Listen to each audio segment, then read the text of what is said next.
Welcome to our channel Bhimavaram రుచులు. ఎలా ఉన్నారు ఫ్రెండ్స్? అందరూ బాగున్నారా?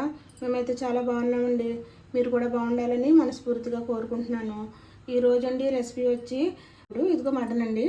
ఒక కిలో మటన్ ఉంటుంది, కిలోకి తక్కువ ఉంటుందండి మటన్. ఇది పెద్ద పీసెస్తో చేసుకోవాలి, బిర్యానీ పీసెస్తో చేసుకోవాలండి. కర్రీ అయితే చాలా బాగుంటుంది కర్రీ. ఇది చేసే విధానం అండి చూద్దాం రండి. ఇది మనం మూత పెట్టేసుకొని వేడెక్కింది. దీంట్లో ఆయిల్ వేసుకున్నామండి. ఇదిగోండి ఒక 3 ఇలాచి, స్టార్ ఆనియన్స్, లవంగ మొగ్గలు, చెక్కండి.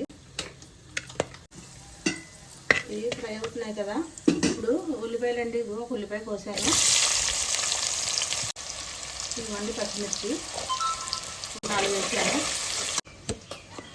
ఇదిగోండి టమాటా పేస్ట్ రెడీ అయిపోయింది. పప్పుద్ది కదా గమ్ముని, అందుకు కళ్ళుప్పు వేస్తున్నాను రుచికి సరిపడ్డది.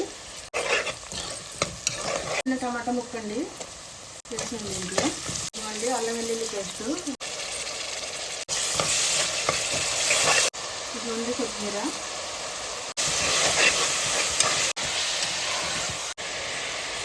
చూడండి టమాటా పేస్ట్ కూడా ఇప్పుడే వేస్తున్నాను. పసుపు, కారం. టమాటా పేస్ట్లో ఈ మసాలాలో ఈ ముక్క బాగా పట్టిలాగా మనం ఫ్రై చేసుకోవాలి.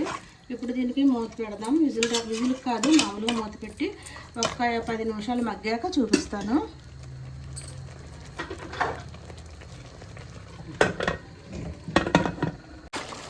ఎందుకంటే క్యారెట్ ముక్కలు దీంట్లో వేసేస్తున్నాము. ఎందుకంటే క్యారెట్ కొంచెం గట్టిగా ఉంటుంది కదా, ఇది మనం విజిల్ పెట్టుకున్నాం, దాంతోపాటు ఉడికిపోద్ది. ఇలా బాగా మగ్గిపోయింది కదండి. ఇదిగోండి నిమ్మకాయ అండి, ఎండిన నిమ్మకాయ ఇది వేస్తున్నాను. వాటర్ పోసేస్తున్నానండి. విజిల్ పెట్టేసుకుందాం.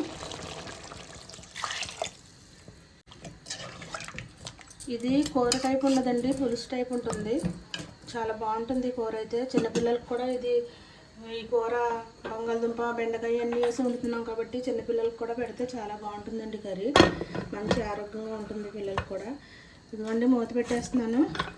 ఇప్పుడు ఒక 5 విజిల్లు రానిచ్చేద్దాం. ఇది ఇలా పోసి మధ్యలో ఎలా బాగున్నాయో లేదో చెప్పి ఇలా నాటిపెట్టి చూసుకున్నానండి. ప్రతిదీ అలాగే పోసాను.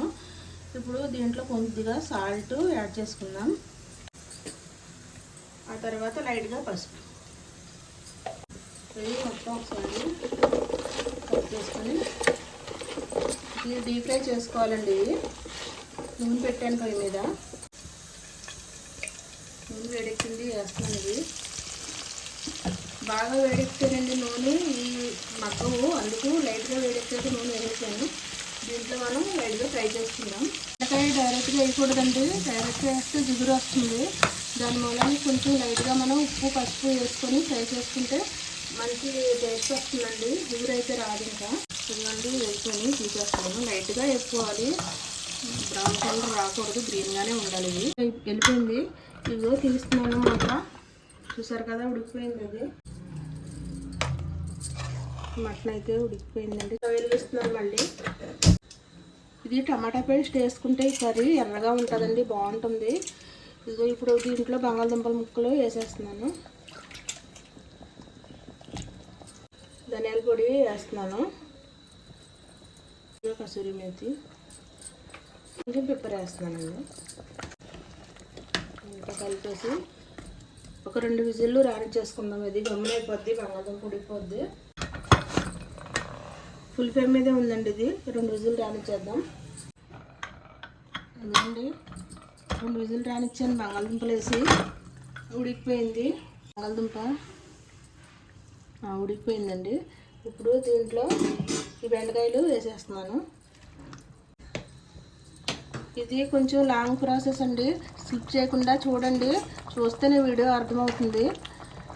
ఈ కర్రీ అయితే చాలా బాగుంటుంది. దీంట్లో టమాటా పేస్ట్ వేసుకుంటే చిక్కగా వస్తుందండి. నాకు టమాటా పేస్ట్ లేని మూలని కూర పలచగా కనిపిస్తుంది. నిమ్మకాయ చెక్క పిండుతున్నాను. ఈ బెండకాయ ఒక 5 నిమిషాలు ఉడికిదాకా చూద్దాం. ఉప్పు చూసుకుందాం. అబ్బా చాలా బాగుందండి కర్రీ అయితే. చాలా టేస్టీగా వచ్చింది. నేనైతే చెప్పలేను ఎలా ఉంది అని చెప్పేసి చాలా టేస్ట్గా వచ్చింది. ఒకసారి మీరు ట్రై చేస్తేనే దీని టేస్ట్ ఏంటో తెలుస్తుంది. చాలా బాగుందండి. కాసేపు ఉడికాక ఉప్పు అయితే సరిపోయింది. ఇంకా మూత పెట్టేసి ఒక్క 10 నిమిషాలు ఉడికాక కట్టేసుకున్నాం. ఇదిగోండి చిటికెడు గరం మసాలా వేస్తున్నాను. మూత పెట్టేస్తున్నాను. రెడీ అయిపోయింది. ఇంకా మనం కట్టేసి టైం వచ్చేసింది. గ్యాస్ని కొత్తిమీర వేస్తున్నాను. చూసారు కదా, చాలా బాగా వచ్చిందండి కర్రీ అయితే. ఇంకా గ్యాస్ ఆఫ్ చేసేసుకుందాం. పెట్టేసి గ్యాస్ ఆఫ్ చేసి చూడండి, వెజిటేబుల్తో చేసిన మటన్ కర్రీ రెడీ అయిపోయింది. ఈ కర్రీ అయితే చాలా సూపర్గా వచ్చిందండి. ఇలా ఒకసారి మీరు ట్రై చేయండి. ఈ రెసిపీ కనుక నచ్చినట్లయితే ఒక లైక్ చేసుకోండి, షేర్ చేయండి, సబ్స్క్రైబ్ చేయండి, పక్కన బెల్ ఐకాన్ క్లిక్ చేయండి. మేము చేసే ప్రతి రెసిపీ అందరికంటే ముందు మీ వరకు వస్తుంది.